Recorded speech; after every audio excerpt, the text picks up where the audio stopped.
இதோ நம்ம சொல்கிற மாதிரி குருபாக rich protein booster chicken gravy வச்சதுக்கப்புறம் அதில் நம்ம வர்ற பாகங்களை சரியாக யார் யார் என்னென்ன உடல் உபாதையில் இருக்காங்களோ அவங்களுக்கு கொடுத்துடணும்னு சொல்லியிருக்கோம். இப்போ பார்த்தீங்கன்னா இதுதான் வெள்ளெலும்பு.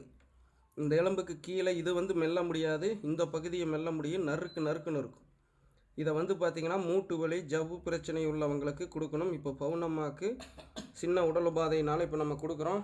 எனக்கு வந்துருக்கு சரிங்களா. இதோ இந்த வெள்ளெலும்பு இப்போ பவுனம்மா கடித்து சாப்பிட்ணும். சாப்பிடுங்க, சத்தத்தை கவனிங்க.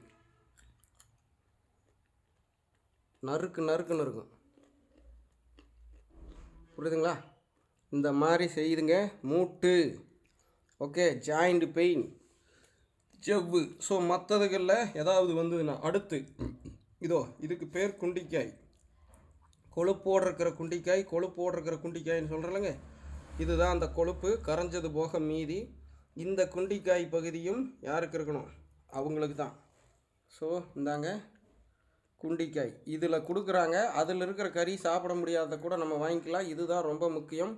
கறி எடுக்கிறது முக்கியமல்ல, யார் யாருக்கு என்னென்ன பாகம் போய் சேரணுங்கிறது தான் முக்கியம். இந்த தசை காட்டுங்க, அதையே இந்த தசை வேறு எங்கேயும் இருக்காது. இந்த நறுக்குன்னு இருக்கிற தசை வேறு எந்த பகுதியிலும் இருக்காது, குண்டிக்காயில் மட்டும்தான் இருக்கும்.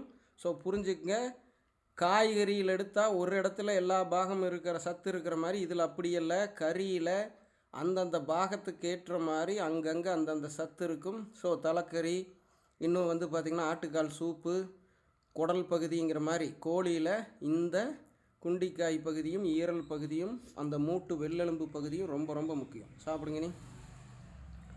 ஓகே, நான் எங்கள் ஆத்தாக்கு கொடுத்துட்டு நீங்கள் உங்கள் ஆத்தா ஆரோக்கியமாக இருக்கோன்னு நினச்சிங்கன்னா, அவங்க மூட்டு வலி இருந்தாலும் மீளோன்னு நினச்சிங்கன்னா, வராமல் இருந்தாலும் தொடர்ந்து இன்னும் பாதிக்கப்படாமல் இருக்கணும்னு நினச்சிங்கன்னா, அந்த மாதிரி கறி பகுதியில் அசைவம் சாப்பிட்றவங்களாக இருந்தால் கொடுங்க.